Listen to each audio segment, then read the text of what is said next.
Hey,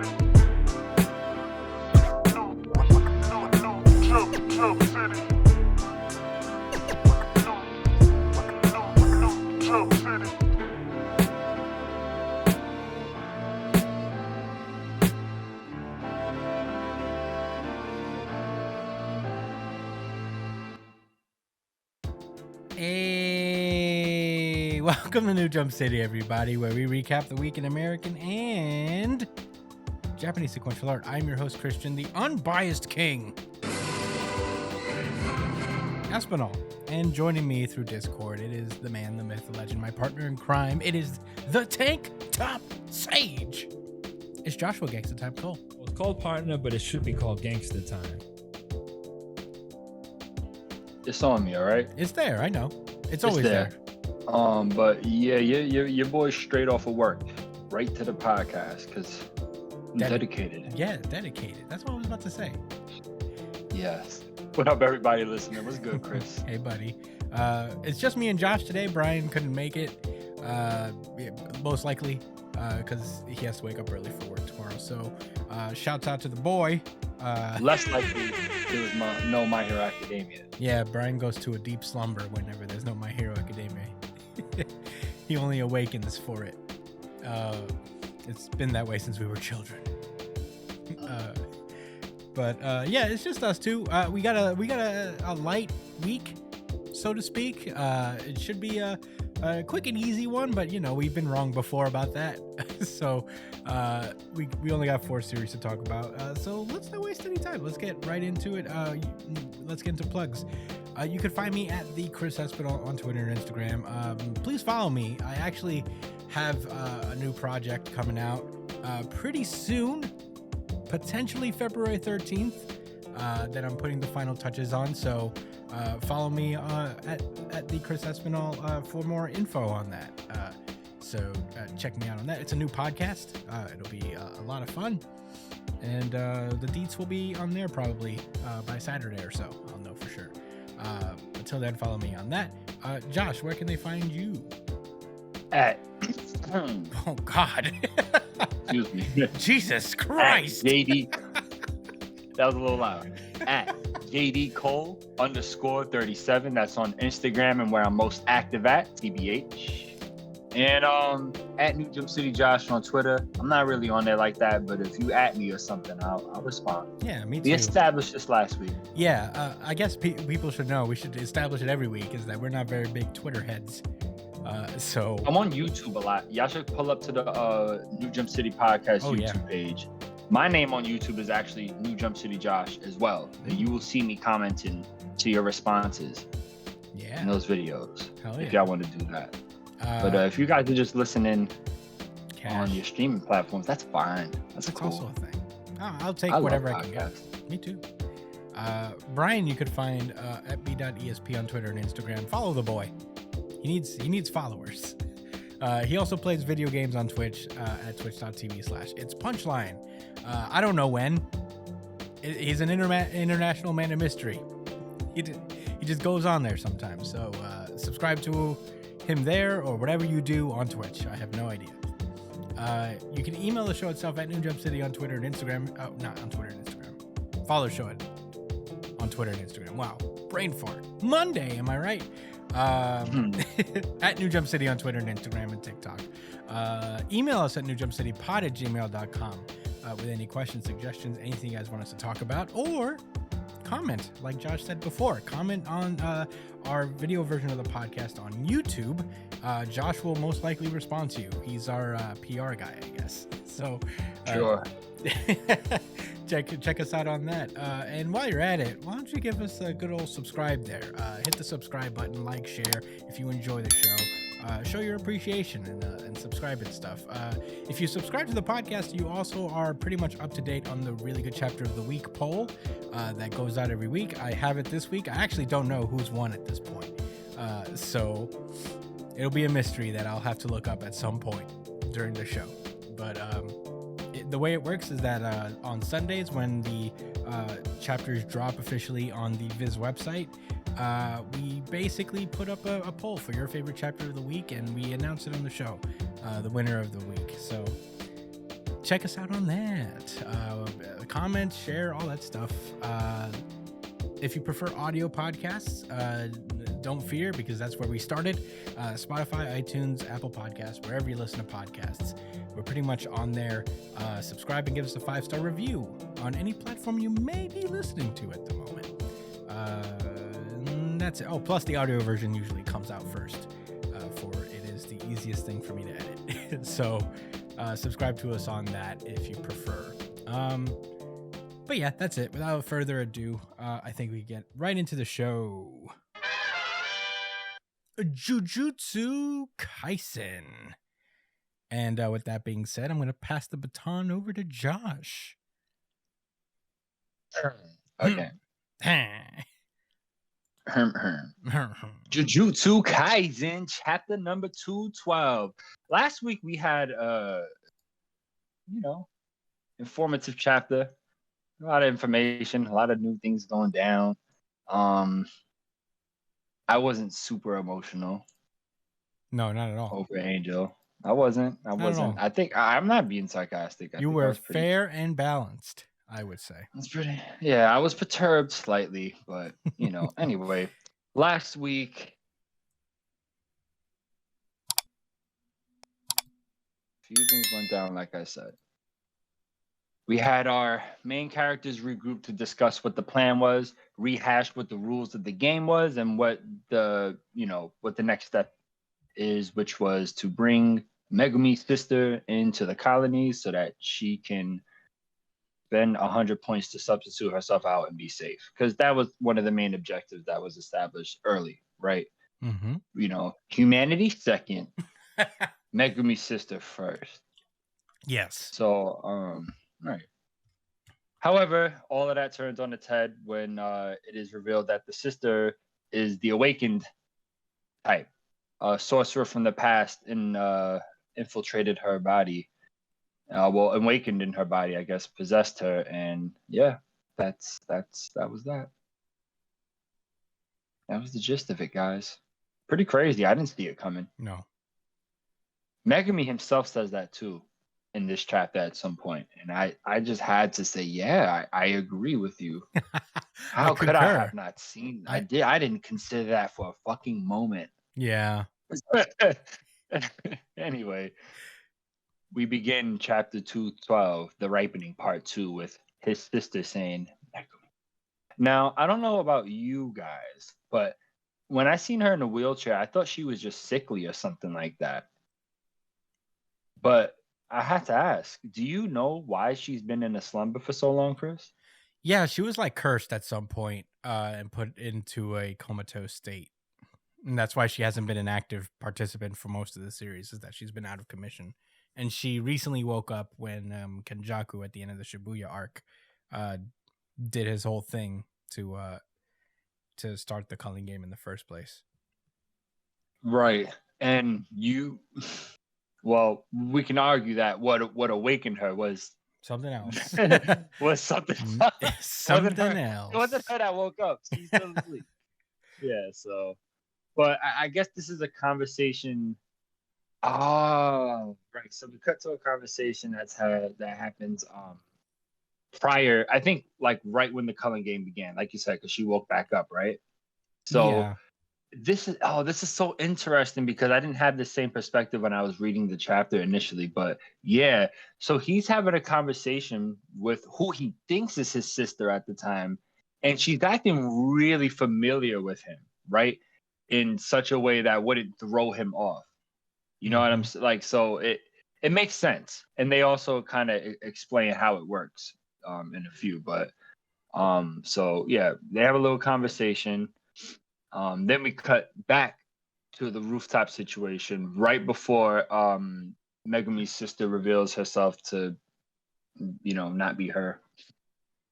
Itadori's kind of monologuing to himself like, all right, I can see it all. I can see the end game. The end of the series is right in front of me. Okay? It won't be long before we save Fushi Go-Go's. No, I'm sorry. I meant the people. It won't be long before my man Fushigoro's safe, right, and his family and all that, because that's what matters. Number one, right? Bet. Then Angel could smoke Sukuna and me, no problem. I have no problem I'm with fine that. with that. I have That made my is peace. okay. By right? me, at least. Then we're gonna free the Gojos, and then he's gonna pack everybody that's bad up, like like in the good old days. He's like, yeah, that's it. That we got this. As far as I see it, there's no problem in this plan whatsoever. Everything's going real swimmingly. He even starts to contemplate, like, maybe I should have done it sooner. I could have helped Fushiguro and disappeared. When he says done it sooner, I wonder if he's implying 8 more Sukuna fingers, because that's what he's doing. I think that's what he means. About. I think that's what he means. I guess like he should have gotten, like, he should have eaten it sooner and been a more factor of the game a little earlier, like in the span of the series as a whole. I guess. I don't know. That's what I'm supposing, because the background image is him eating a finger. So I think he means that, like, I should have eaten this finger sooner. You know? Right, because it's not like he knew about the situation with Angel. They didn't have a feasible way to erase Sukuna. You know what I'm saying? And some of those fingers are still out there somewhere, right? Yeah, there's still like 5 left. He's eaten the majority. Yeah, it's not a lot. Yeah, I know. Like, people had like a bunch of them, like bundles. He was able to, I thought that's what the series was going to be, them finding the fingers. But Jujutsu Kaisen does that a lot. I'm going to save that thought actually for the end, because I want to make a point about that. Yeah. So anyway, right. So Itadori continues to say, like, he's appreciative of them, that they even gave him a role to play in the situation, which that's such an Itadori thing to say. He's so humble, man. His humility knows no fucking bounds. Like, he if you ask me, he contributes a lot and he's helped out a lot and he's carved a niche for himself. He could have been a nuisance in situations where he hasn't been, but he still looks at it like, man, like, I have this creature in me that was truly the source of all of this, all of the problems in this jujutsu world. So I get it. I get the weight of it. For sure. Yeah. These moments, it's not about me kind of rationalizing it to make sense. It's about, I guess, Gigi Akutame kind of showing that this is who Itadori is 24/7. And I can appreciate that. Yeah. The consistency. Anyway, let's move forward with the chapter. We finally cut to where last week's chapter left us off, where not Megumi's sister creates a rule to allow entry and exit across colony borders, like Makoto Kawamoto. Yeah. I'll break that down another time. Everyone's shocked. And they're like, what? Like, why? And Megumi asks, like, who are you? And she screams at him, I guess. I'm your big sister, with Aizen's lines in the back. Yeah, for real. I don't know. This is creepy. Yeah. This is creepy as fuck. I don't think I've ever seen Megumi's face look like this. Yep. This is 2 weeks, basically back to back, where he hasn't looked okay. Yeah, he's taken pretty significant L's at all. He's hit some pretty hard walls. Yeah, right. That's his "I'm not in control of anything" face. Yeah. Yeah. Shout out to those that struggle with that shit. I struggle with control. It's all about understanding that there are things you can't control, and there's certain things there's no way in this world you're ever gonna be able to control. Exactly. So let it go. Wow. I don't know how I would react to my sister acting this way. Not good. Yeah, probably something of a similar sort. So this is when Gigi takes a moment to kind of like explain to us how how these people even awaken inside of other people in the first place. And he uses an example of Sukuna and an Angel in of itself, where no, not Angel. I'm only assuming with Angel that it could get to that point, but with how Sukuna is able to just take over Itadori's flesh, but he still has access to his memories and shit. That's how she was able to be so familiar with Megumi and make her believe that's his sister because the sorcerer basically is that person in everything but like shared their own experiences. It's kind of crazy. It's a really crazy concept. It kind of makes me think about Undead Unluck in a way. Yeah. With their remember artifact, but we'll get into that, I guess, Yeah. later on in this pod. So anyway, right. So very plausible. I get it. They take over the body. We didn't see it coming. Very nice twist. Gigi is very good at subverting expectations. Have we said that about the series before? Probably. I would imagine. But I'm gonna wax poetic about that in a few. Right. So he's just like, why? Like, what? All this time you was like that. You was awake. You was this other person. Like the fuck? Why? For what? Why was you chilling? And they was like, look, like you came to me with your plans. You gave me the points for free. I ain't mad at that. So right. I'm gonna choose what. Look, she's like, I've been asleep for 1,000 years. I'm ready to fight. And I want to choose who I want to fight, and I want to choose who I'm going to fight. And my first opponent is Sukuna. Yeah. Everybody wants a piece of Sukuna. What? Everyone wants to fight that nigga, especially from the past. Everybody. Like Gojo. Yeah, that's like he's really the one. The electric that... kid, the electric guy, Angel, Sukuna, and Yorozu. Her name is like the spirit. Yeah. Yorozu. Mm-hmm.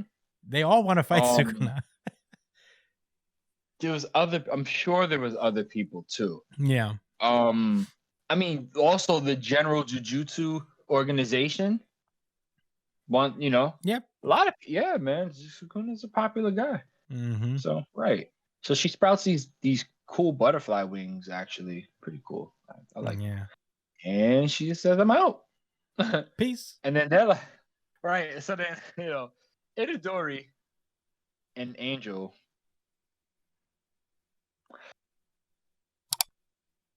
are about to team up and go after Megumi's fake sister when we hear it in chain from the mouth of Sukuna off of Itadori's face. And we are reminded that they set a condition where when he says in chain, he gets to take over his body for 1 minute, and that he cannot kill anybody that he cares about. Or anybody in general. Or he can't kill people. Yeah. Okay.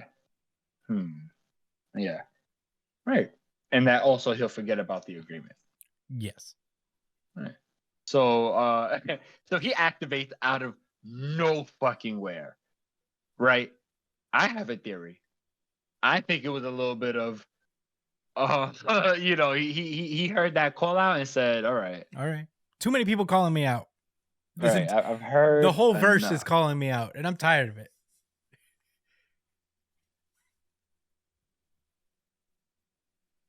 Anyway, let's just move forward. So he chokes out Angel immediately. He hits like a pressure point and she just drops. Right. And he's like, can't kill anybody. God damn it. For 1 minute. Right. for a minute. I actually don't remember that part of it. I remember that he wasn't supposed to kill anybody. But didn't he kill everybody in Shibuya? Well, that wasn't part of it. Like, he didn't say in chain. So that technically wasn't part of that agreement. He just kind of leaked through in that moment, I believe. Okay.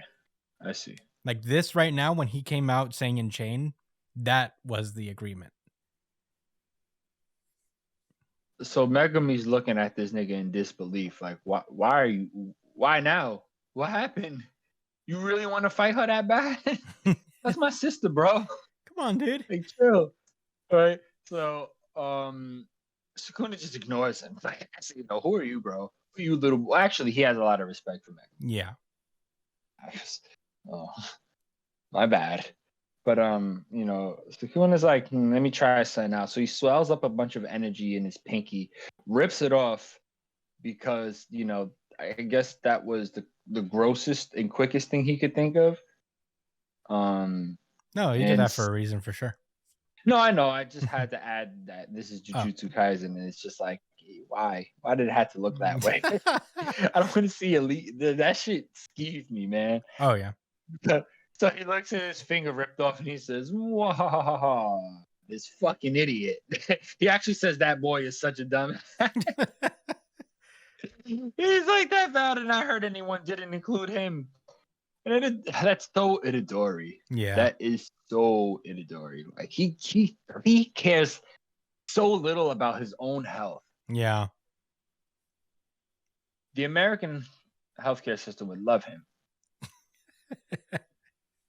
They would. Anyway, yeah, they would. So while Sukuna is I guess jerking himself off about his newfound knowledge, Megumi starts to unload his ultimate technique that he's been hiding since the beginning of the series, I guess. And Gigi pulling out one of the holiest of manga tropes. It's I can only catch an attitude about it in My Hero Academia. That's the only place I can truly be mad about it, because there's no build up to anything ever. Mm-hmm. Yeah, Brian's not here. So yeah, stats. Anyway, so Megumi's starting to load up his strongest move ever. And Sukuna knows that it's a threat.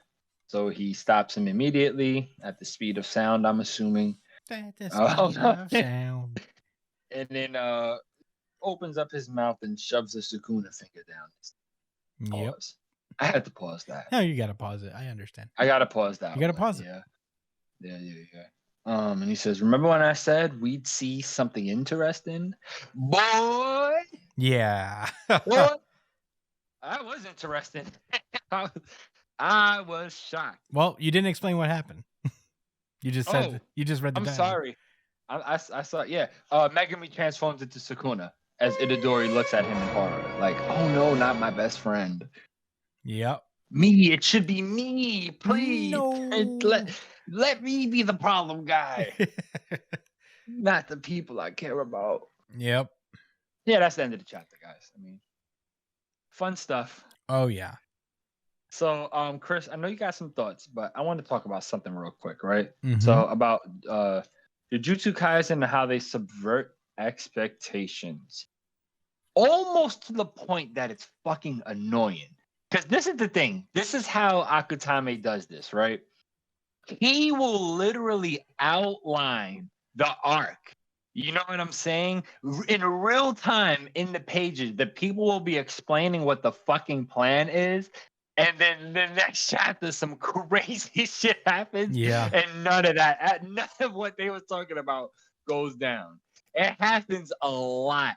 And I don't know why it took me so long to kind of pinpoint, like, oh, like that's the Jujutsu Kaisen twist. Like that's his niche right there. And because they had a plan. It was about, because look, shit is already hitting the fan. That's the thing. Yeah. This nigga already won. Yeah, it's already a not good situation.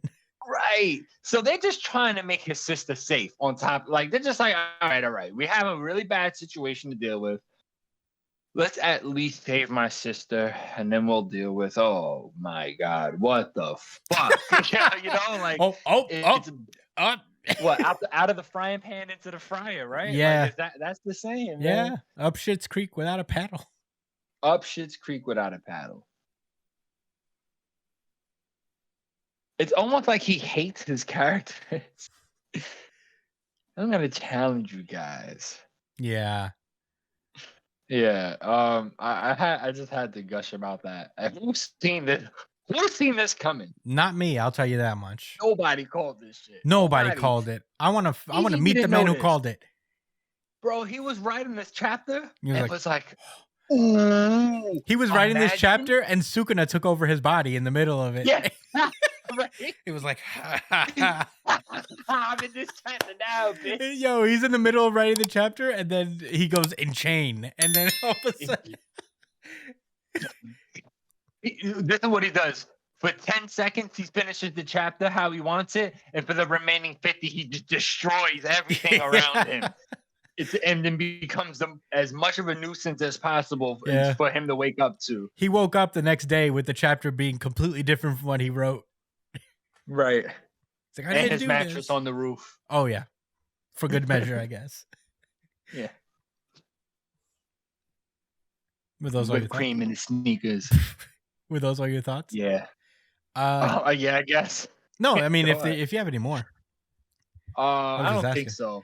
Why don't you go? Yeah, I think it's safe to say that Jujutsu... this is really good. Oh. Let me finish. I think like we're on the same track here. Honestly, it is safe to say that Jujutsu Kaisen went fucking crazy this week. It did go fucking crazy this week. It did. It is my really good chapter of the week. Your really good chapter of the week. It is. I'm not even going front. It is tied at this point for the really good chapter of the week for the audience. So, let's be clear. It's not a harmonic. We're gonna get to it when we get to it. There's another one that's right there, but I gotta give it to Jujutsu. Jujutsu Kaisen was insane. I'm gonna give it an unified really good chapter of the week. Unified yeah. Unified RGC. Crazy work, bro. Yeah. Crazy work. Yeah, everything escalated so quickly and so wonderfully.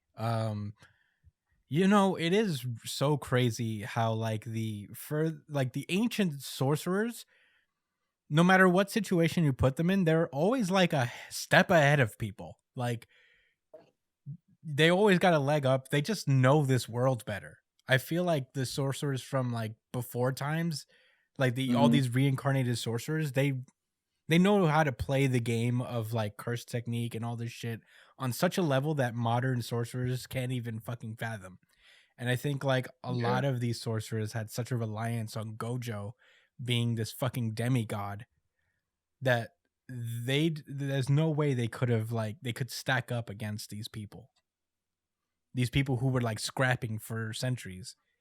Right. Who this was every day against all the people that was living they survived. Yeah. You know what I mean? Not trained and sustained and nourished. These people just survived many encounters. Yeah. Whether it was voluntarily or involuntarily. Yeah. It's funny. I'm on the Shibuya arc right now in my reread. And it's crazy. That entire arc was literally so they can seal Gojo. Because I feel like Geto Kenjaku knew that if they take away Geto, these fucking new sorcerers don't stand a chance against ancient ones. Not even for a second. It was such a crazy... and these moments would really make you feel the reliance that this world has on Gojo. You're so right, because think about it. Who are the sorcerers that actually put up a fight? Okotsu.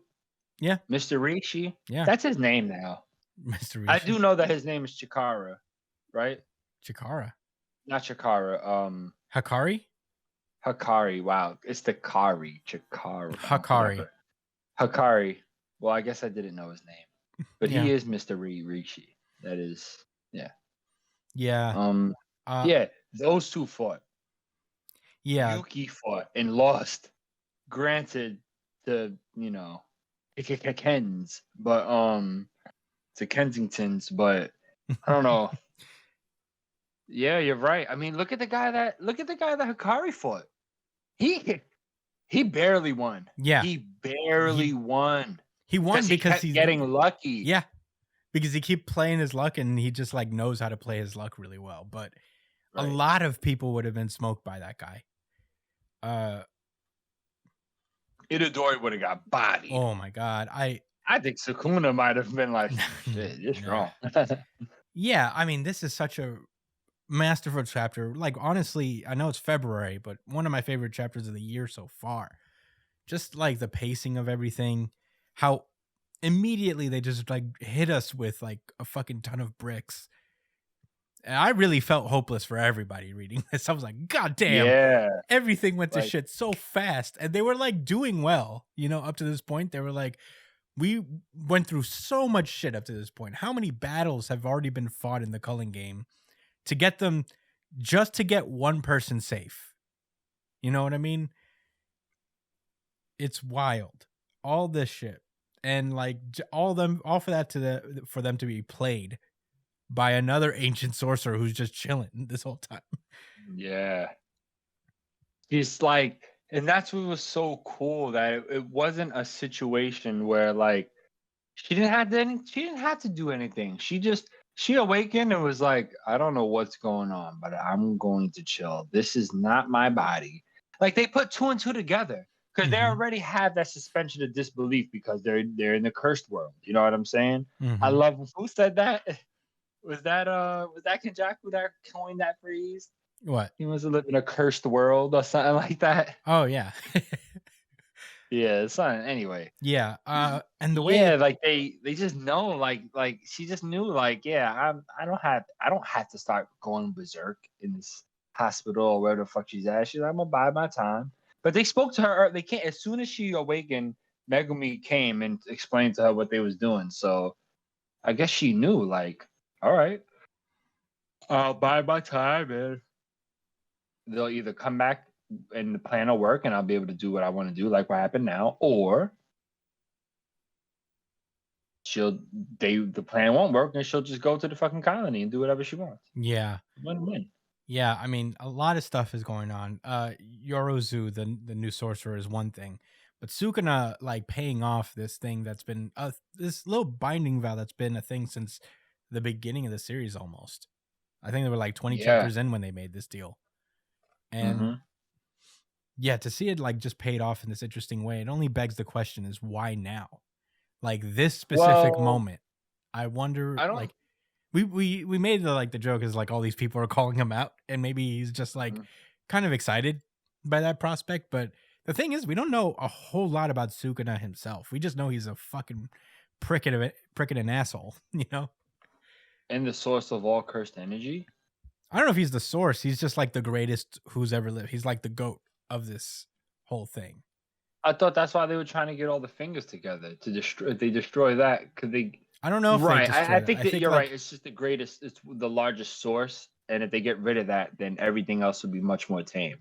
Yeah, there'll always be cursed energy, right? Yeah, I think you just got to get rid of the strongest guy if you can. Yeah. But yeah, I wonder why now. Why he chose a specific moment. I wonder if it has anything to do with Yorozu. Like he noticed that Yorozu's back and he's like, all right, now. I wonder if there are people who like want to fight him, but like they don't want to kill him. They just want to like spar and shit. Because all these sorcerers, all they love is scrapping. When they were back in the day, that's all they ever wanted to do was fight. So I don't know. Their abilities. And use their wicker basket simple domain. Yeah. They loved that shit back then. Oh, yeah. And like him ripping off the finger and feeding it to Megumi. This panel where it looks like Megumi's head exploded. I'm like, did he just die? No way. Please don't kill Megumi right now. I wouldn't put him past him. Jujutsu Kaisen can be very heartless. You know what it is? It just reminds me of like Power and Aki from Chainsaw Man. Like, yeah, or you know, Nobara. Yeah, with Nobara as Power dying. God is a motherfucker. Fucking Megumi as Aki dying. Oh, the tank top. Yeah, it's hot as hell in this room. Yeah. No, but yeah, that's what I'm saying. I just like see that parallel. I'm not saying that was intentional, but it is crazy. I wouldn't be the biggest fan of it just because on an emotional level, but I wouldn't put it past them to get rid of both Nobara and Aki, not Aki, Megumi as like that kind of dynamic. But man, what a sad thing for Itadori too. Because he made this deal, you know, he couldn't possibly know that this was going to be played. This is like a chess match, you know. This is so you look at this like this is the moment it's paying off for at least that little plot point of the binding vow between Itadori and Sukuna. Okay, so I see why that distinction was even more important that you made earlier when during the Shibuya arc when he didn't stay in chain, he just took over his body. I think Itadori let him, right? It was like different. I think so. I think he let him. I have to like I'm close to that part. I just haven't gotten there yet. I'm actually like I finished pretty much when they fought that old man that had the inverse technique. Yeah, Megumi and Itadori. Oh, and the Toji came back like in that zombie form. yeah. That's That was where I crazy. left off. That was crazy. But okay, yeah. well, regardless, I actually forgot why I was even bringing that up. Oh, yeah. So the point I'm trying to say is I don't think this is like the moment. I think this is something that's going to happen throughout the series. I don't think it's because he says it's whenever I say it. I don't think he was like I don't think that point was for this moment. I think that's just something that was established, but it's still to me it's still awesome because it's not like he plays on it all the time, but it's completely random. You know, we know that there's reasoning. Sukuna has his reasoning. Mhm. But as of right now, it's so spontaneous. I think it's going to happen a few more times, especially because Itadori is going to forget that that's even a thing. He's probably going to wonder what happened. No, he's And out of the it's- body entirely. He won't know what happened or how it got to this point, but I think like Sukuna is completely out of Itadori's body and he's fully in Megumi. Like this was his plan this whole time, was to bide his time until a moment where he could just transfer over to Megumi. Because Itadori's body was like resisting him. Remember, he couldn't fully take over Itadori. Wow. Like Itadori had a power over him for a while, even with 15 fingers, you know? Like Itadori was holding him back. But Megumi probably doesn't have that same kind of resistance. Well, I guess we'll see. I didn't. You see, when think of that. He put all his cursed energy in that finger. Is that what that was? Yeah, that's what that was. Yeah. Wow.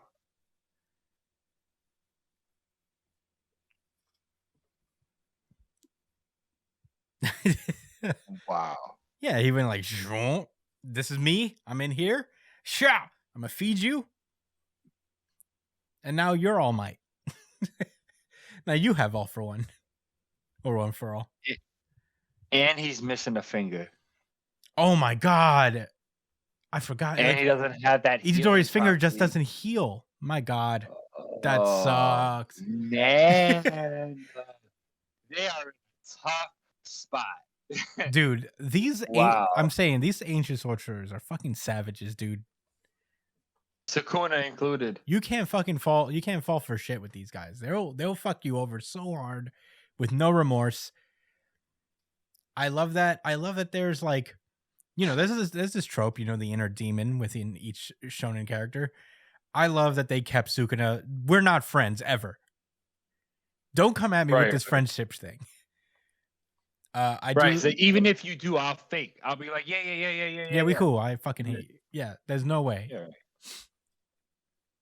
I think that's it's weird that that's like a subversion at this point, to have just like an inner demon that is an inner demon no matter what you do. But I think it's that. Right. It's not this I mean, who knows? There's still maybe this is Itadori we're talking about. You know, but he's also different because he's not trying to make friends with everybody. No. He just cares about what the fuck he cares about. Mm-hmm. He is cool. I need to reread Chainsaw Man. Wow. Well, that's what I'm looking at right now. But I need to reread this series to kind of get a better feel of Itadori. Honestly, he's kind of like, I don't know. I look at him so different now. You know what I mean? He's so a part of everything. Yeah. He's not this outsider anymore. You know what I mean? I highly recommend it, man. Like rereading it has been so fun. Jujutsu Kaisen. And it goes by like that. Like most of the series is fight scenes. But yeah, I think that's all I gotta say. This was such a fantastic fucking chapter. What a cliffhanger. Worth the 50 minutes we spent to talk about it. Yeah, it is just like the fucking gravity of it, and the fact that, you know, I remember this like one panel with way back when, you know, that kid that Itadori was hanging out with that he couldn't save. And like, yes, there was a moment where like Itadori is begging Sukuna to save him, and then Sukuna just laughs at him, you know, and then he's just remembering, is like, oh right, how could I forget? These guys are curses. It's like they're right. They love this shit. Yeah, this whole thing is what they live for, you know? And the fucking gravity. Yeah, it is what they live for. Yeah. And you could just feel the menacing gravity of what just happened. This is not in any way, shape, or form a good thing. Like, there's no latent power. There's no secretly turning Sukuna into a good guy.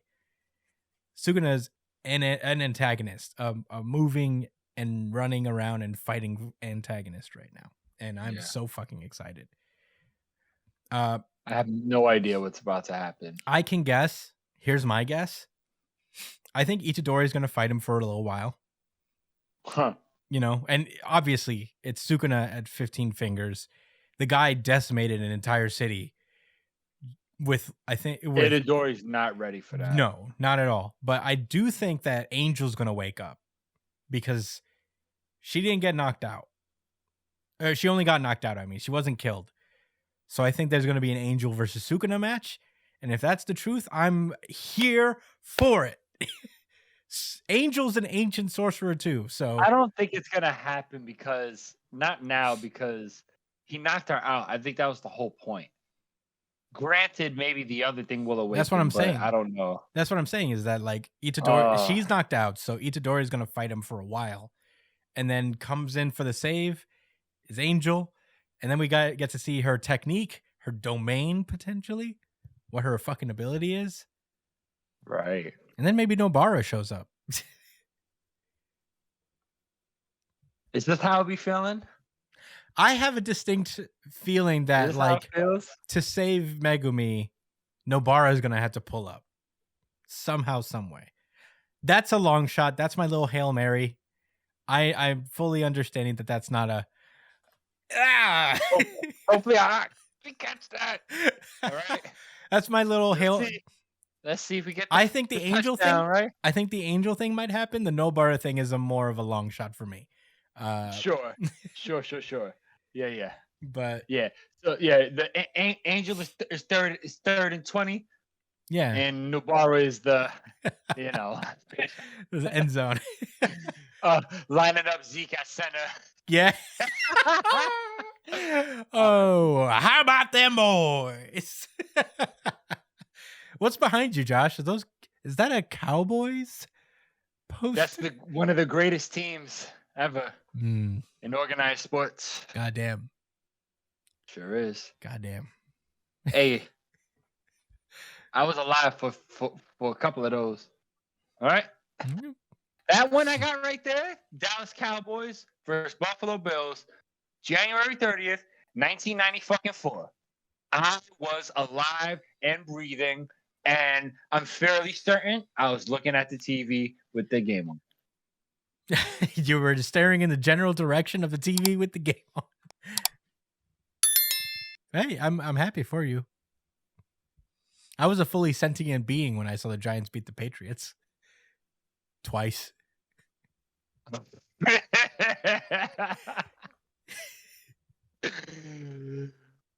Tom Brady. Yeah. Enjoy Tom Brady, Pat Cowboys packed them out. But yo, it couldn't have went Ari. Anyway, let's move forward. Fantastic chapter. Chainsaw Man. My God. Read Jujutsu Kaisen. Great chapter. Whew, let's go. Chainsaw Man. This is Chainsaw Man chapter 119, Thief. Last we left off, Denji and Asa had agreed to go on a little date at Denji's house, to which Denji explained that you could come over, but I got some rules that you have to obey no matter what, or you die. And that's kind of where we pick up. We go to Denji's apartment, and Denji walks up to the door, and he doesn't seem like stoked that this is happening. He is very nervous. Yeah, he is. Yeah. He explains unbreakable rule number 1: don't open the door to any apartment other than mine. So Denji, Asa's like, why would I open? Don't be ridiculous. Why would I open an apartment that's not yours? Right. And he's like, I hope that plays a point later on, though. I'm like, Denji's like, good point. Anyway, let's go. They go inside and they sit in front of the TV. Denji. Is this apartment this box? It's a small apartment, it seems. There's no way. There's more rooms, right? I think this is like a studio bedroom, apartment. sunlight? Yeah, I don't know. I guess the studio would make sense since he's poor. Yeah. They sleep on. What? At the risk of sounding super ignorant. Futons? Yeah. They sleep on the floor, right? They don't have like beds with mattresses. I think they do. I think it depends. Some folks, like in My Hero Academia, a bunch of kids have like beds, but Shoto has a futon, I believe. So I think it's like a preference. It's a whole preference vibe. Sleeping on the floor is good for your back. I didn't know that. I learned that from Avatar. Oh, maybe that's why some of them do it. Maybe that's why it's like a tradition or something. Anyway, the air nomads sleep on that. Yeah. So they go into Denji's apartment. Apparently, Denji and Nayuta, who is the current control devil, they keep track of each other's farts by month. I don't know if you've seen this little calendar. It says March farts. What? Like, what the fuck? It seems like they're starting to watch TV, and then Denji remembers the second unbreakable rule is to not open the fridge. And Asa's like, yeah, no, that's like, it's common sense to not just open someone else's fridge. And Denji's like, oh, all right. Right, this is all brand new to him. He doesn't understand these things. Yeah, a lot of the rules in Denji's household are just kind of normal things that he is not aware of because he was homeless, practically. He lived in a shed for most of his life. And Denji lists off the third and most important rule. His roommate is out walking dogs and she'll be home soon. She has she's a huge problem child with an extreme personality. So no matter what, don't make out with me in front of her. And I was like, the fuck? What makes you think I'm gonna fucking make out with you, bro? He's like, I don't know, but just in case.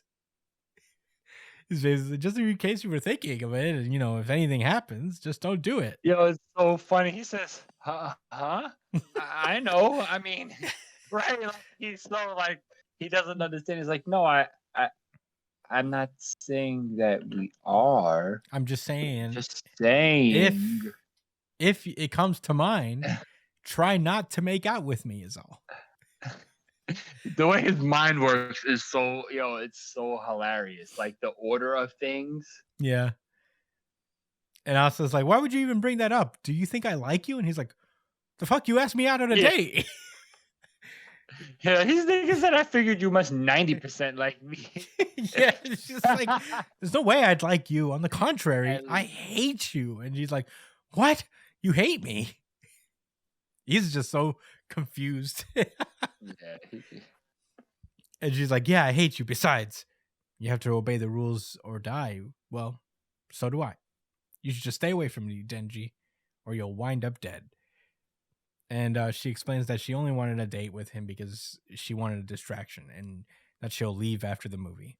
So after that, they just kind of like sit there and they start watching the movie. Denji starts thinking to himself, is just like,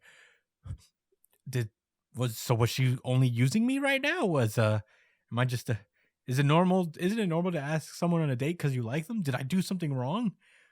Was it the starfish? Genuine confusion. Was it the starfish? Should I? I'm not. He's like, somebody once told me I smell like a wet dog, but I thought that was a compliment. But maybe that means that I just stink. Maybe Asa hates me because I stink. Oh man, the poor guy. Yeah, that could be it. I mean, if he still smells like a wet dog, if he still smells like a wet dog at this point, that might be a big deal. Yeah, you're in an apartment, Denji. Take a shower. So yeah, Denji starts to get bummed out. He's like, oh, man, I liked her a little, but if I stink, I guess that's it. That's so sad. All right, the way he gets up. If I stink, that's that. Listen, the funny thing is, he like, oh, should I not sleep with the dogs? But and he says, wait, dogs don't stink. Actually, yes, they do. He looks over and it's like, The hey, stink ones do. he basically turns over to us. He's like, hey, dogs don't stink, right? And then big 2-page spread as Asa basically, more accurately, Yoru takes over the body and starts making out with Denji. And they start to get a little hot and heavy, but that's when the door opens and all of the dogs start to rush in, and behind them is a little girl, and she comes into full view. I think we see Nayuta. I believe her name is Nayuta. She's behind him, and then we get this big ass panel of her saying "thief," and she shoots her control devil chain at Asa and basically impales her through the head with these chains. Yeah. And that's where the chapter ends. A big 2-page spread. Yikes! Crazy chapter. Yeah. Josh, what did you think about Chainsaw Man chapter 119? Oh, I don't know what to think, right? I was shocked. All right. And I think what we're going to get is a lot of funniness. Oh. I think this is going to be a very silly situation the next chapter we read. Mm-hmm. You know? I don't think Asa's dead or nothing like that. I wonder what that means. I wonder what this chain being shot through her means. I know she used to control people. Excuse me. I know she used to control people with those chains, but yeah. Yeah, I think maybe that's kind of the vibe. Control. This is Mikasa, yo. This is the control devil. This is so crazy. Makima. He's here. Makima. I said Mikasa. Yeah. That's Attack on Titan. It's okay. Okay. This is a cozy chapter. I really like these. I'm not going to go in about it because I've mentioned it before, how skilled the author is at making these type of chapters engaging. But I liked us going through Denji's thought process. We're constantly reminded that we I don't want to say that we take things for granted, but all of this stuff, all of these basic parts of humanity are so brand new to him. Mm-hmm. Even the concept of dating, he's looking at it like is right and wrong, like if it's a fucking math formula or something. Yeah. It's like, bro, it's just not. First of all, she's lying. She does not hate you. She actually likes this nigga. You know what I'm saying? Like, we know this is Rita, so it's just so funny because that's how it is. You don't know that. You can't read another person's mind, so all you could do is react to what people are giving you. And she literally told him that she hates him, so that's devastating. Yeah. I would have told her to get the fuck out of my house then if you hate me.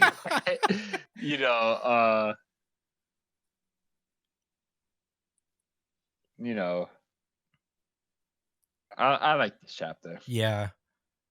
Yeah, Fujimoto's a beast. Did you know he's our age, Fujimoto? No, I did not know that. Yeah. He's like 30 right now. Why the humor's so on point. Yeah. He's like 30. But yeah, I mean, so fucking funny this chapter. I love Asa and Denji's dynamic. They're both just kind of like socially stunted people in different ways. For their own ways, yeah. And Denji is just such a weird goober. It's so funny. I feel like what I get ever since like Chainsaw Man Part 2 started is Denji's just trying his best. He's just trying his best to be a person. But being live a life person, one day at a time. Yeah, but being a person is complicated. And he has in a way, it's probably like a lot simpler the way he lived before. It was just like, I just got to get enough money to afford bread, and that's it.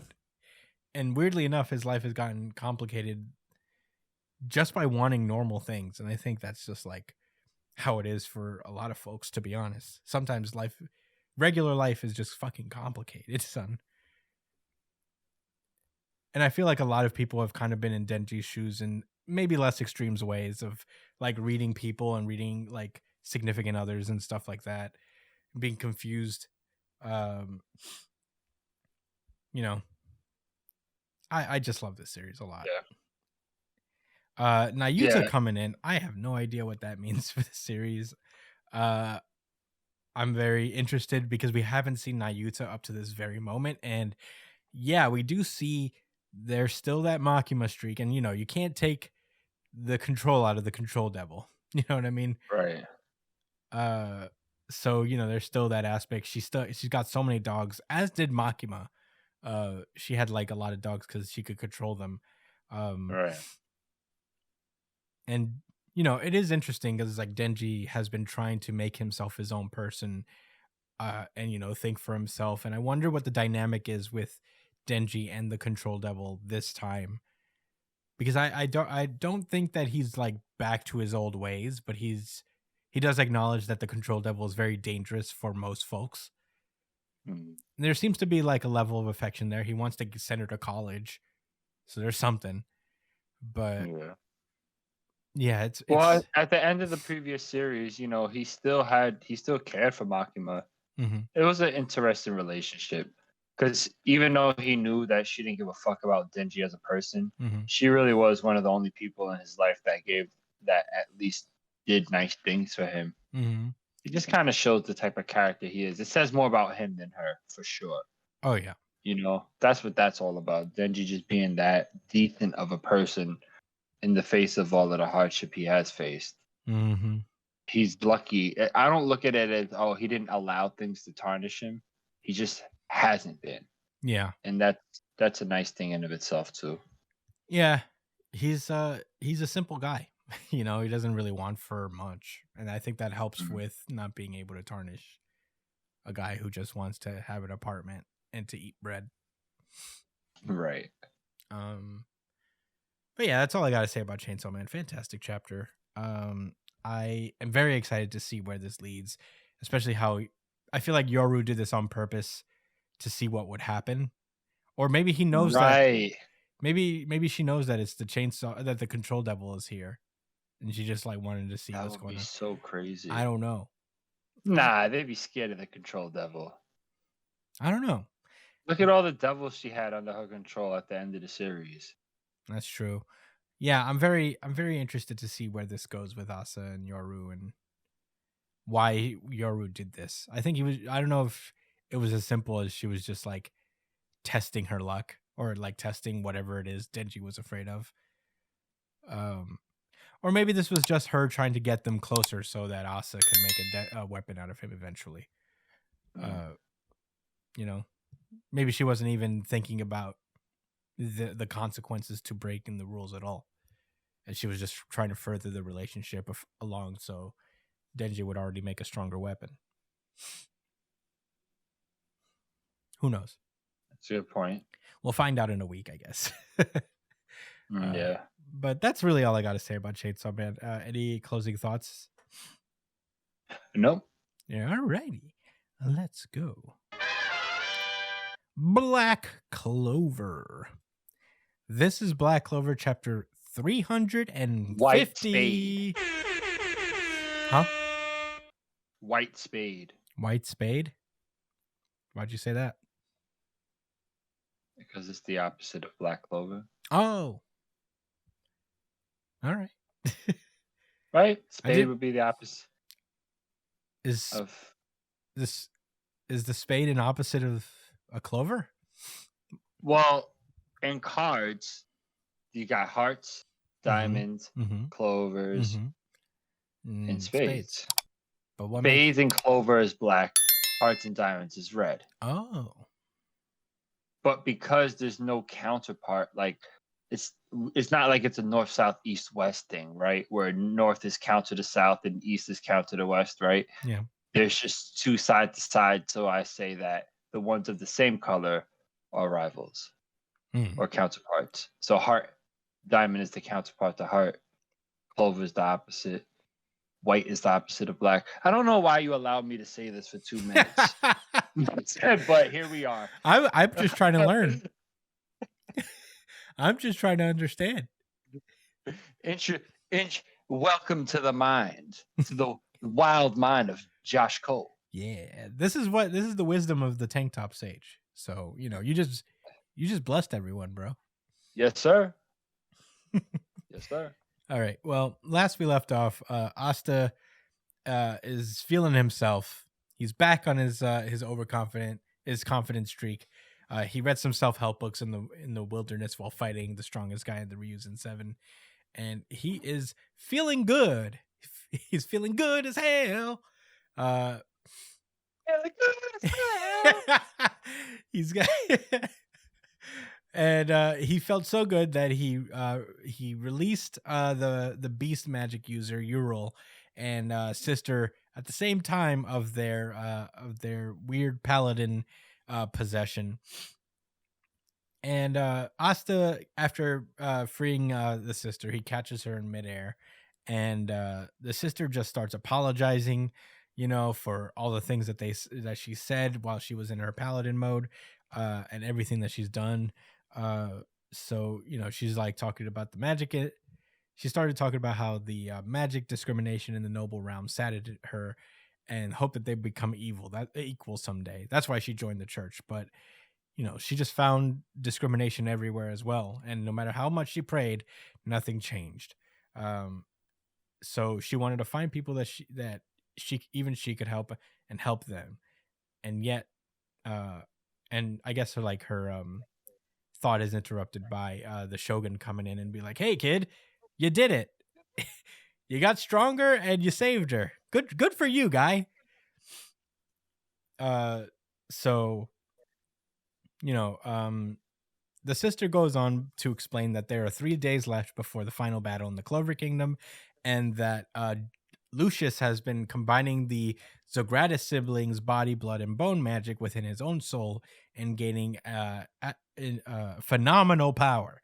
So, it's not looking good for the Clover Kingdom, really. He can change human minds and bodies the way he pleases. He can even create people from nothing. So he's basically God at this point. And she explains that on Judgment Day, he intends to take full control of the world's magic. So, yeah. This, of course, will affect peace in the Land of Sun as well. And she apologizes one more time. She's like crying and being like, "I'm sorry.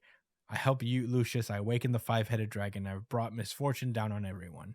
And Asta comes in and he's like, "It's not your fault, sister. I'm not going to let anybody make this your fault." Right on, buddy. You're right, Asta. It's not her fucking fault. And the sister passes out. The Shogun explains that she's not dead, but taking down Lucius is the only way to wake her up. So, how does he know? Because he's the Shogun. And maybe it's his eye, his like cool, all-knowing eye that can see everything and knows everything.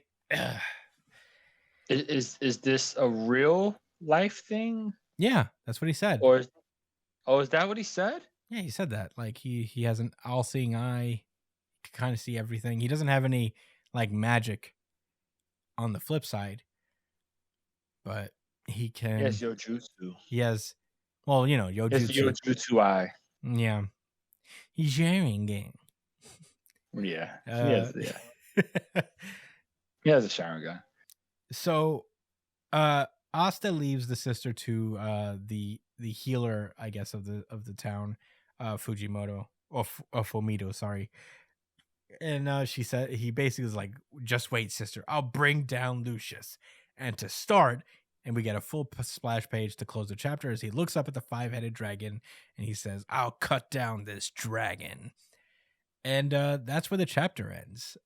Josh, what did you think about Black Clover chapter 350? Short and sweet to the point. 12 pages. Yeah. It says 11, but if you do the double page, you could see this too. Hey, it says I'm on 12 right now, but what do I know, I guess? No, it's all good. Yeah. Asta won't be stopped. We know that as a fact already. But I am curious to see what the rest of the captains have been up to in this week. They've only had a week. Yeah, is it off next week? It is off next week. So is it? Yeah. So we got 2 weeks till Black Clover. It's crazy that like they have less time to train for the end of the world than we have until the next chapter. That's true. Significantly less. They're gonna basically double their power output in 2 weeks. What am I gonna do in the next 2 weeks, Chris? Well, Asta basically got a huge level up in like 2 hours. So imagine what you could do with 3 days.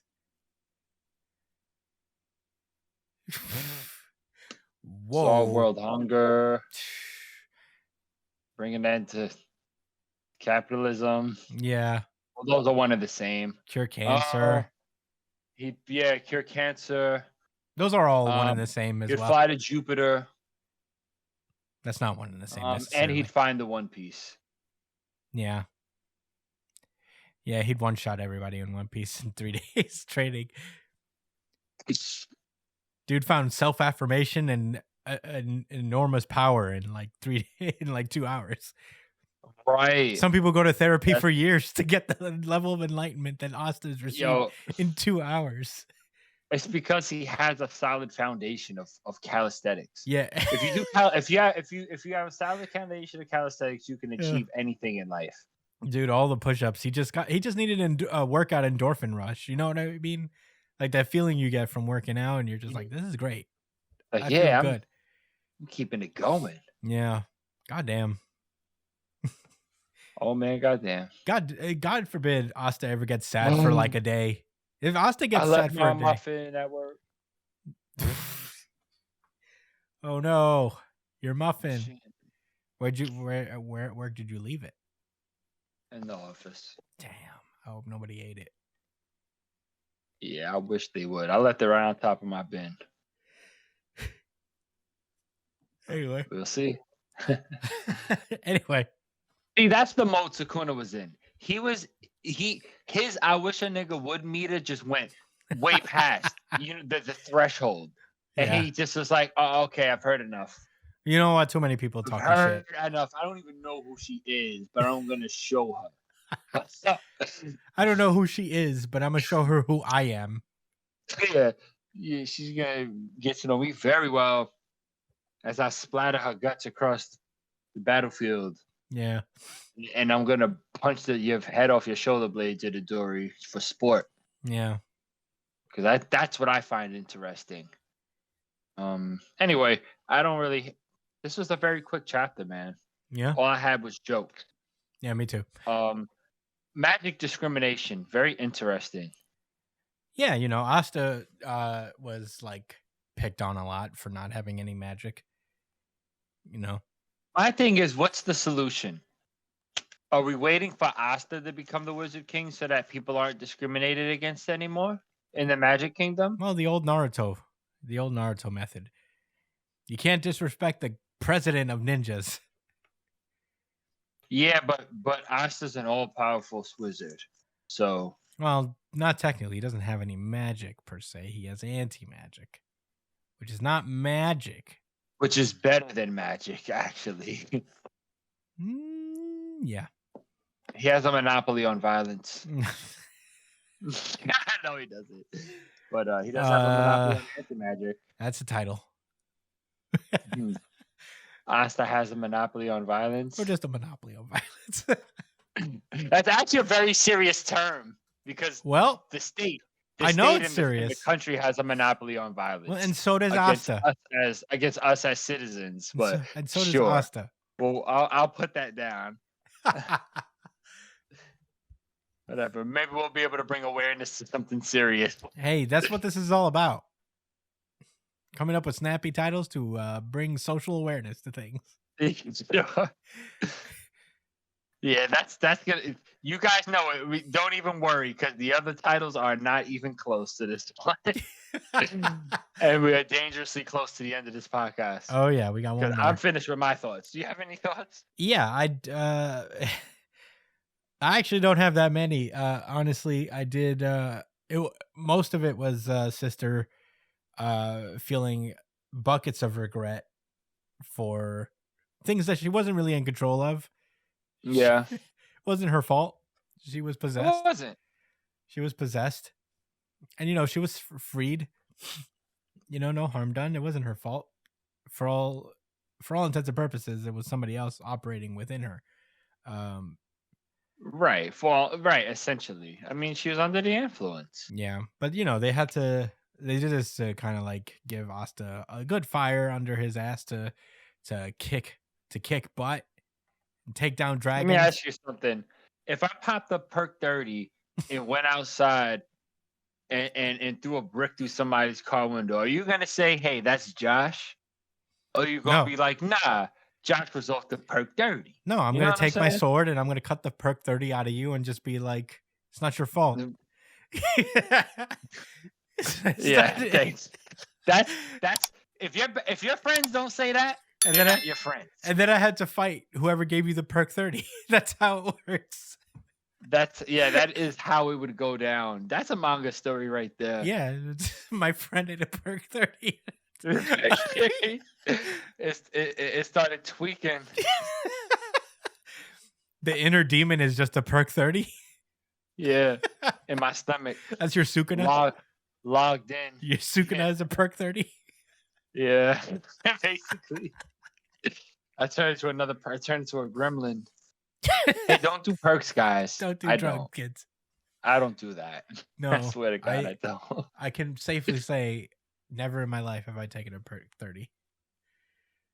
I've heard a perk song, and I seen someone do the perk dance. That's dangerously close. There was this girl it was a TikTok, and she like, I can't do it. I don't think I can do it. I can't even see you. No, I'm gonna hurt myself. God, what the fuck? She had her legs over her arm that was holding herself up. I can't. I'm gonna send that to you later. Is she a fucking paranormal activity demon? Yeah.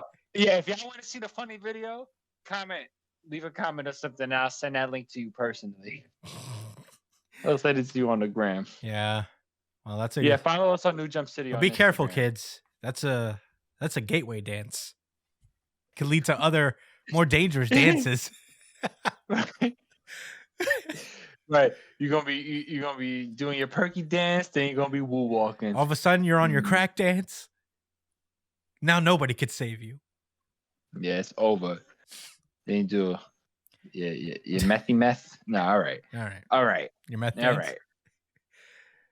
All right, that was fun. Black Clover was a lot of fun this week. It was 12 pages, but a very good 12 pages. Giving the hero even more motivation than he already does. Like, how much more can he need?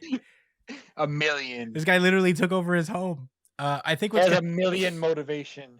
Yeah. How much motivation? 1 million. Yeah, 1 million motivation. More billion. Yeah. I think the Black Bulls are going to pull up and help Asta with this dragon. Because they said they were going to find him. I can't imagine that that's not going to pay off. Cool. Wait. Nah, these dragons already got dealt with, though, didn't they? Yeah. Hey, that's just one guess I'm throwing out there. It could be that Asta just solo dolos this thing and then goes home, and then the Black Bulls are like, "Oh, we were looking for you." And he's like, "Oh, cool. Let's go fight Lucius." How did Asta beat them all so easily? What? He didn't beat all of them. The strongest guy is still going up against the ice guy from before. We just had the equivalent of the Seriati. What Seriati? What's that from Bleach, the captain? Yeah. The Serengeti? The Serengeti essentially faced off against the dragon and these 3 paladins and got obliterated. And Asta mopped them up. Like, we just had to all be on the same page here. Yeah. I'm on the. I don't know. All right. All right. It for everybody else too. That moment was for everybody else too. Yeah. So they can get their bearings that they're thinking in their head. Let them do the math. But yes, we said this early in the chapter. He really can't be beaten by anybody else. Asta? Yeah. No. After 3 days of training, he's just gonna walk up and that arc's gonna be a page long. Yeah. Man, if you gave Asta an actual training arc, he's gonna come back saying that I am. Yeah. I am him. And they're gonna say what? And he's gonna say, no, I just am. Yeah. Always. Like Dark Side, like Darkseid or Dr. Manhattan. No, Darkseid does come that. Back. Darkseid says that, but that's also the case with Dr. Manhattan. He always is. He is. He's observing all times at once. Asta what is. a crazy tripped out like situation that is. Yeah. Anyway, that's all I got. Everywhere All at Once is a good movie, by the way. Did you see it? I still didn't. No, I didn't see it yet. Oh my God, get on it. It's one of my favorites. Very easily. And now that I've hyped it up too much, you're probably gonna hate it when you watch it. You're gonna catch an attitude. I know it's when a you good watch movie because enough YouTubers that I really respect also said it was an incredible. I quote. Incredible movie. See, now that's how I know you're gonna have a problem with it going. No, because I'm like, no, I felt mad. No, I was mad differently. It was FOMO mad. Like I really chose Doctor Strange. I think they didn't come out at the same time. Give yourself a break. No, they did not. But still, I go to the movies like 4 times a year, and I burned the one time for that season. Once a season. Rent it. On what? Wherever, I don't know. Chris, I'm not spending more $1 billion to rent a movie. It's $3. $1 billion? Well, I said more billion, which I guess, yeah, I said $1 billion basically. All right. Well, that was Black Clover. Yeah, right? let's. Black Clover is also tied with Jujutsu Kaisen for the really good chapter. Oh, of course. I gotta write that down. I caught it this time. I got it. I think there's no really good chapter of the week drop for it because it cancels out if there's a tie. So we need more tiebreakers out there, you guys. No, I don't know. The way I do it is that I write it for both. I just say, okay, it's not like a half. It's just they both get one. That's why it cancels out. You know, they clash. So we can't give. You know what? I'll give it a regular chapter of the week. This is let's let them share it. Let them share it. Yeah, this is for both. It just can't be a unified because we're not all unified not. on it. That's to be clear. Yeah, right. So this is the certified really good chapter of the week for this week. It's both Jujutsu Kaisen and it is also Black Clover. Certified RGC. Certified RGC. Wow. Certified Black Clover has gotten the audience RGC 4 out of the last 5 weeks. Black Clover, I mean, people show out for it, you know? Sure do. They got a strong fan base, bro. Sure do. And I respect it. You guys are also a good fan base, and like not a toxic one. My Hero Academia. Right. And Bro. nobody in the comments ever gets mad when we like crack our jokes. It's like they just know it's not like malicious. You Black Clover fans are down to earth. They know what it is. Yeah, they know it's It's a great series, but you know, it's funny sometimes. Yeah, well, you know it. You know what happened, Josh? You know what the My Hero Academia community is pissed off now? What? In the anime, you know that part where Dirty Deku is like on the roof and he's like, "Oh, it's a giant villain." You know, when that first when like, you know, the post-apocalyptic era. Just a big giant. Yeah. They're mad because the sky is too blue in the background of the shot. As opposed to, they wanted to be dark and gritty. They wanted to be like super duper cloudy, and just be like, this is supposed to be sad Deku. I actually thought that was the aesthetic that it actually wasn't. Japan apparently, was, right? It was the middle of the day, like in April. Like Horikoshi makes a distinct effort in the lighting and the shading to make sure that you know when it's actually night. So was it daytime in the Yeah, it was manga? daytime. It was like middle of the day. And it wasn't cloudy? There was No, yeah, it was pretty bright. Oh. I thought it was dark and gloomy. The but point is, it doesn't fucking matter. It's just I the was in sky. a dark and gloomy place. Yeah, who cares? Dude, the discourse is so funny because like there's people who are like pissed off legitimately that it's not a dark, sad sky, and people are like My Hero Academia fans when they are forced to see a blue sky. Oh, they'd hate Korea. Because it reminds them to go outside, is what they say. Yo, dude, you guys are vicious My Hero Academia fans. That's grimy. I need to see all of this. Yeah, I'll send you a TikTok. People are mean. It's just the sky, you guys. It's yeah, just like the calm sky. down. Guys are worse than Horikoshi. Oh God. All right. Now let's move on for real. Undead Unluck. And with that, I'm going to pass it over to Josh, who's going to cover this chapter. I sure am. And we've got 24 minutes. What? We got 24 minutes. Oh, yeah, because servers. Anyway, go for it. Right. Yeah, I'm just stalling a little bit while this downloads because I forgot to download this week. However, I could talk about last week's chapter. Yeah. Where we got the negator unavoidable or unavoid. Is it double? It's unavoidable. Void Volks is his name. Okay, thank you. Yeah. We get the conclusion of Fuko's fight with Void Volks, which results in him unlocking his negator ability, and him winning the fight, but him ending up on the union table. Cool stuff. Yep. That was last week. All right. Moving forward, this is a pretty big exposition chapter. Oh, yeah. We get a pretty sweet color page. Yeah, he is tanned Andy. We already. I don't know. Did he give us this color page to prove it to us? This is the prize for you guys being right. I'm gonna find a way to print this and put this in the back. This picture is gonna be in the background at some point. Yeah, tan Andy. Yeah. This. Yeah.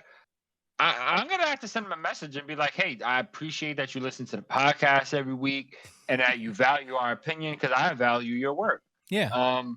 Hey, maybe next time, just make it a different character. All right, let me stop. Anyway, Undead Unluck number 145 in the war. Wow, right on the fucking nose. Mm-hmm. So Void Volks introduces himself to the members of the union that are already there, and Gina introduces herself. Ichiko Nimuri introduces herself. So does Nico, and Fugo introduces herself, but she's dead for all intents and purposes. Because Void killed her, by hitting her in the face many times without her being able to defend herself, and has Parkinson's. She has Parkinson's in death, but we're interrupted by Apocalypse talking about, just announcing that they succeeded in catching Unavoidable and that the reward is the location of Artifact Remember.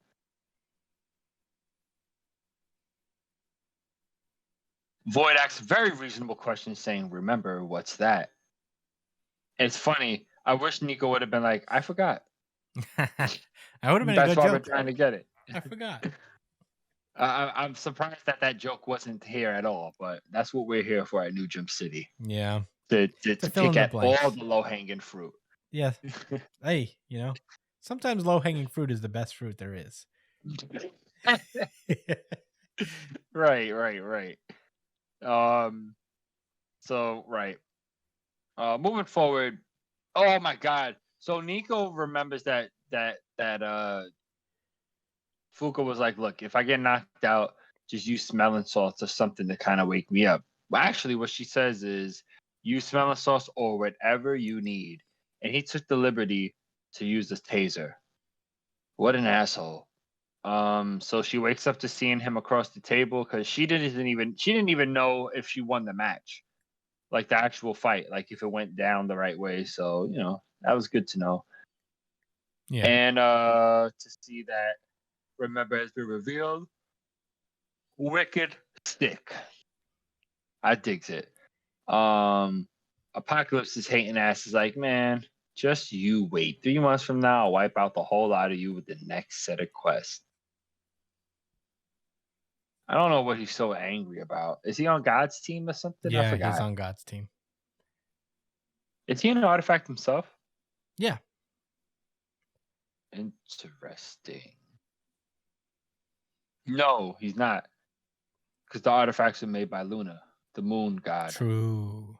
Then maybe he's just a rule. He's Apocalypse, Yeah. Right. Okay. So then he goes to sleep for the next 3 weeks. So that, okay. No. In 3 months, they're going to get more quests. That's what they're saying. So they have to wait for him to be ready. They can't just go along with the quest whenever they want. That's cool. Gives them time to plan shit out in between. Which what they plan to do in the next 3 months is to get the artifact remember. Now I'm not gonna give it to you guys panel by panel. I'm gonna just break it down. Basically, just to refresh you guys on what the artifact remember is, it will allow all the negators to gain access to all the previous memories and experiences of their past loops, all of them, for better or worse. So it could be a very powerful tool. It can also be an incredibly devastating tool. But these guys are all pretty strong-willed for the most part. I think they'll be okay. So we can assume that this is going to be a power one way or another. We need it to be everyone needs to be on the same page no matter what. As a matter of fact, for certain characters, they will literally get stronger because Gina will have mastery of her ability that she was able to obtain over the year she was alive. Nico will get way more knowledge. I think Void will be the same, but again, I already explained the experience aspect of it. But Foucault also says that she explains that there is a caveat, which again they're gonna, with all the good, there's gonna be the bad memories, and they went through a lot of trauma, especially the handful of characters towards the end of the past arc of the past loop. Characters like Nico, Shen, Rip, and Latla. It's gonna be rough for them. But ultimately, it's a necessary tool. So Uko also brings up something interesting where she's like, look, the plan is to use it, but before I use it, I want to get all of the negators together and then make sure that everyone agrees. And if anyone disagrees, it's not going to happen. Pretty crazy. Yeah. And she also goes to say that she's going to ask all of the negators she's met from the past in that previous loop. So, yeah, the good guys, the bad guys, the fodder guys, the big deal guys, all of them.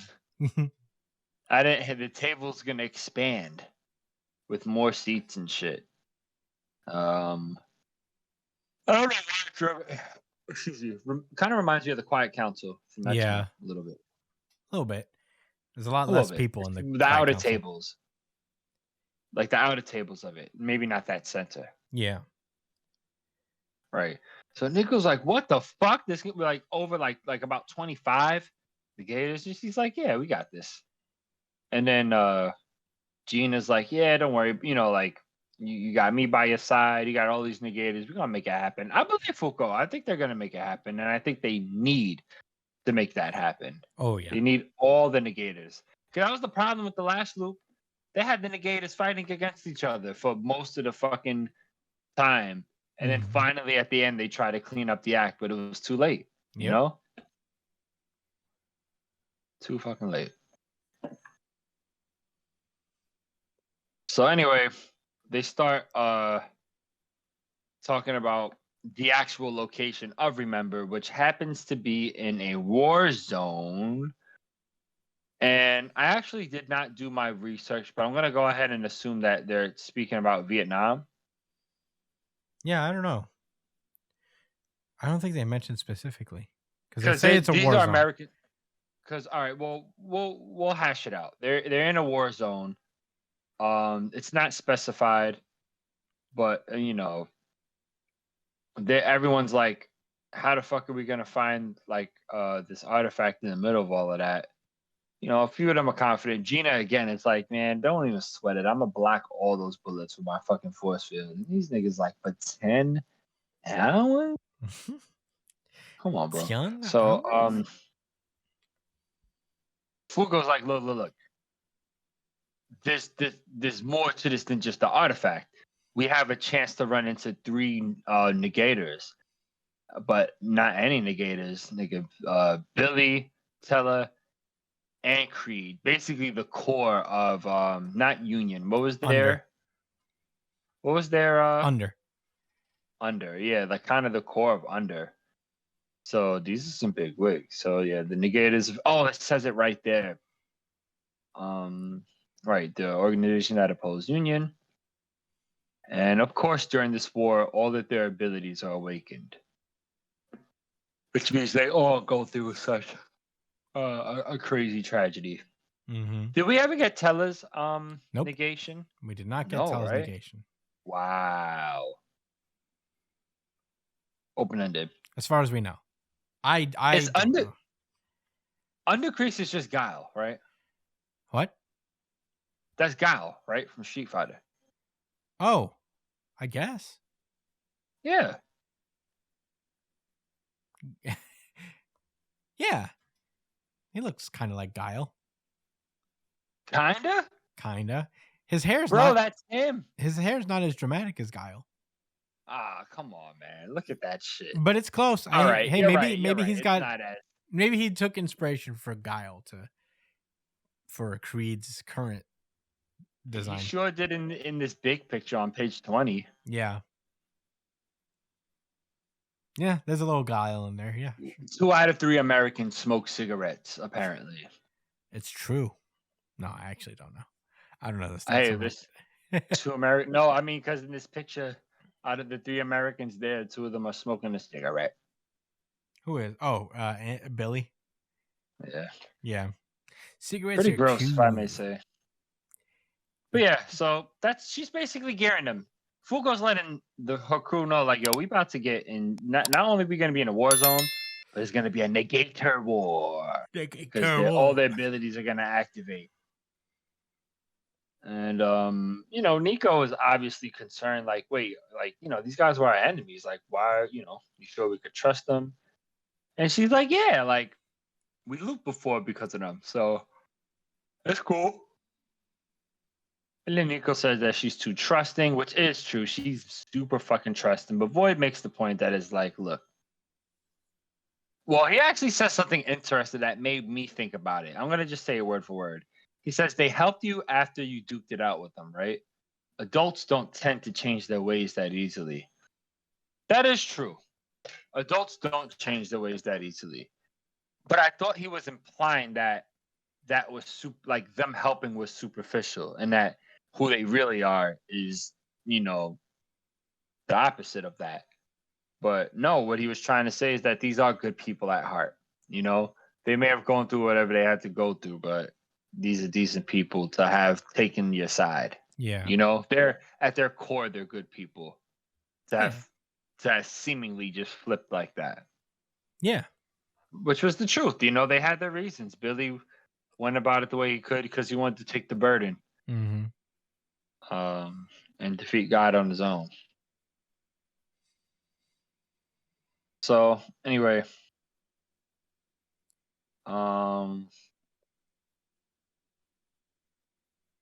Fukos talks. All right, so then, I had to pause a moment because I just came to the realization of what she was talking about now. But she talks about how she's going to add more members all at once, and that we need one more attacker and one more support at the very least, and then we'll create a third force to jump into the Negator War, an elite Negator squadron. Whoo! Right. So it's funny because Nico's like, "Yo, you following this void? You sure?" And he's like, "All right, we're gonna stop a war and get teammates and treasure." Yeah. And Ichigo's like, "Yeah, you're smart. Wow." Yeah. Wow. And he kept it simple. It's like, yeah, I'm following it. Oh, by the way, I didn't mention it, but Fuko has 2 goals, right? We must prevent the tragedies of these 3 that they'll face in the war zone, right? And then recruit them. Mm-hmm. And then also they're going to stop the actual fucking war that's going on in order for them to safely look after Remember. Yeah, that's true. Fuko she should just be the president of the world. Yeah, at this point, I agree. Very nice lady. Maybe that's what they'll do after they murder God. Make her president of the world. Mm-hmm. That'd be great. I'd vote for her. So would I. Obviously, a kind-hearted person. Right. Right.